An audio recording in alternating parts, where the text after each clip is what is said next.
យើងកើនមងមានពន្លឺលប្រំប្រៃដូចពីឆ្នៃជាងរស្មីអង្ចាតែវាសនាយើងខុសគ្នាព្រំលិខិនលោកបានចាកម្មវិរិយដឹងទងទីរុនមានអ្នកខ្លាំងក៏សបាយព្រោះមិនដែលជួបទងទុនខ្លាំងទុកធ្ងន់ព្រោះបញ្ហាគ្រួសារខ្លាំងជឿចាំអសង្ឃឹមបែកបាំងឬស្នេហាខ្លាចកំព្រាគ្មានទីអាស្រ័យអូគុណខ្មែរយើងក្រុមគ្នាអើយចូលរឹងមាំឡើងជាថ្មីរាល់បញ្ហាសុទ្ធតែអញដងស្រាយហើយអ្វីយើងត្រូវចងចាញ់ចាប់ផ្ដើមជាថ្មីគឺលយជោគជ័យគឺលយ9ទៅជួយខ្លួនឯងឲ្យលយសង្គមឲ្យលយនឹងសាងជាតិយើងឲ្យលយ9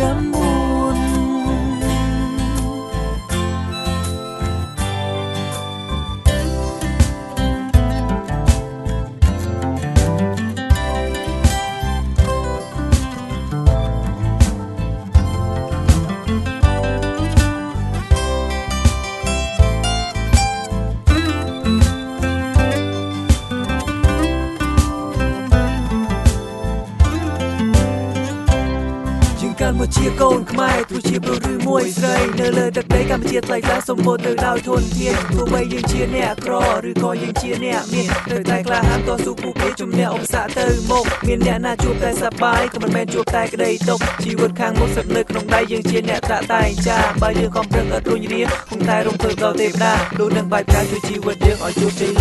109ចង់ធ្វើអ្វីតាមចិនដូចគិតក្នុងក្តីស្រមៃតែអ្វីវាមិនដូចប្រាថ្នា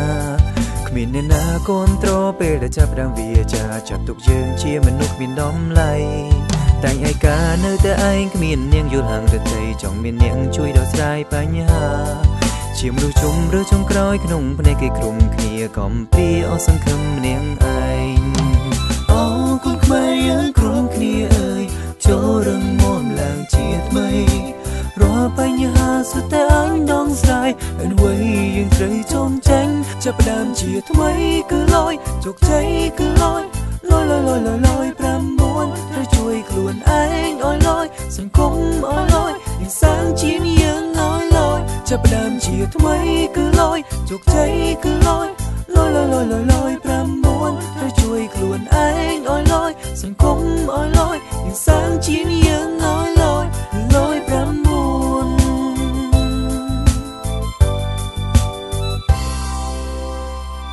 ពេលជី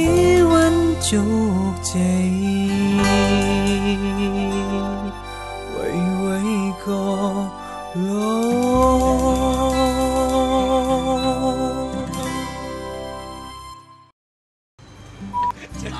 រដ្ឋមន្ត្រីយើងលយយុវជនខ្មែរលយ